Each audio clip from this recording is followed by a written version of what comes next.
For the first time in more than half a century, New Yorkers were under a curfew last night, and the same will be true again tonight. Public Advocate Jumaane Williams says curfews are not the answer to the city's problem and could actually make things worse. He joins me live this morning to explain why. Good morning to you, Public Advocate. Thanks again for joining us. I did a little history lesson here. 1943 was the last time we saw a curfew, when Mayor LaGuardia issued this in response to a white officer shooting a black soldier. You were out there last night. You violated the curfew, holding a press conference after 11 p.m. I'm curious as to why you are actually against a curfew, given all of the looting and all of the damage the city has already sustained. Well, first, thank you for that context. And second, I want to make it clear that a curfew is a tool that government needs at times. And I just want to remind folks, I was the first agency to shut down and one of the first to call for a shutdown of this city just a few months ago, when the coronavirus was bearing down on this city. The mayor didn't listen, the governor didn't listen, and over 30,000 people have died. And so there is a time and place for it. And I was outside with other elected officials because we knew what would happen. And what we feared is what occurred. It only agitated people who were already angry and who were already hurt. And it seems every time people say that we are in pain, particularly around policing, what our leaders do is send more police and another law in which the police and the community could interact. The mayor and the governor have failed at the coronavirus, which is why we have so many people dying. And they are currently failing with dealing with this issue. They have joined President Trump. Instead of saying, here's what we're going to do to address your problem, we are saying, here is what we're going to do to make it worse. So, Public Advocate, for the most part, the peaceful protesters who we want to focus on, right, because they're the ones who are demanding justice for George Floyd, they seem to have dispersed and went home at 11 p.m. when that curfew went into effect. It was the agitators, like you're saying, that curfew did not prevent them from stopping their looting and their damage and their destruction in New York City.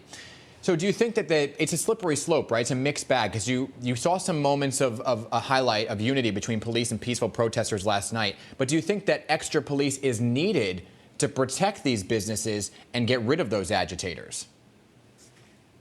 The failure of both leadership in the city and state from the beginning was a problem. There was too much of an oppressive response at the beginning.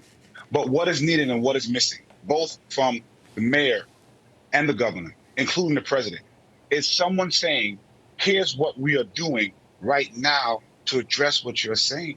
And this is what's being missed. We keep going around the issue of here are the 5 to 10 things we are doing right now. Imagine if you go out there to constructively have your voice heard, and you see people who have a different or concurrent message protesting in a way that you wouldn't want. What is your response, and how would your response be to that person if, one, you are being prevented from spreading what you are trying to do in a constructive way? And what would it be if someone said, here, express it, and here's how we're going to address it? And that's why we need the leadership, so that we can help the people. Go ahead. Sorry, go ahead. The citywide curfew is 8 p.m. The citywide curfew tonight is at 8 p.m., right? So similar to other big cities across the country, this sounds like the city is trying to de-escalate the situation. So in your view then, with what you're saying, because I'm hearing you very loud and clear, what do you see as the other options out there then to prevent the looting and destruction and the agitators? Because I think the peaceful protesters, they are getting outshadowed here by the headline grabbing of the looting. It's amazing how everybody's missing the opportunity to address what folks are saying. The people in power are missing the opportunity to address what people are saying. And that's what is missing. We're doing everything else besides addressing. And we've failed with the pandemic. We should at least try our best with the same communities who are suffering when it comes to this. I want people to really listen. On Saturday night, I was out. On Sunday night, when police finally decided to try de-escalation tactics, yes, there was some looting, but if you recall, there were no fires burned. There were no cars on fire. I believe we started going in the right direction. And instead of continuing to do it, we're running out of time here. Put out a plan. Running out of time. We're running out of time. Instead of putting a plan, we escalated. I saw you try to break up some of the looting. There was some video There was some video of you trying to prevent looters from getting into a business, right? So we're almost out of time here. But I know you don't condone the stealing, or you don't want that to happen. So what is your message then for those who are turning to that in that direction?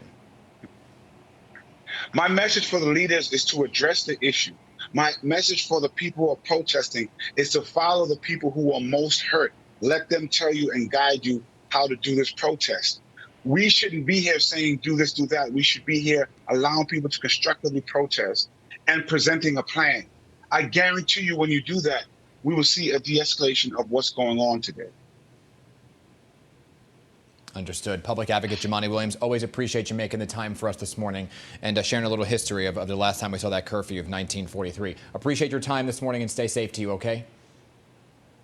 Thank you.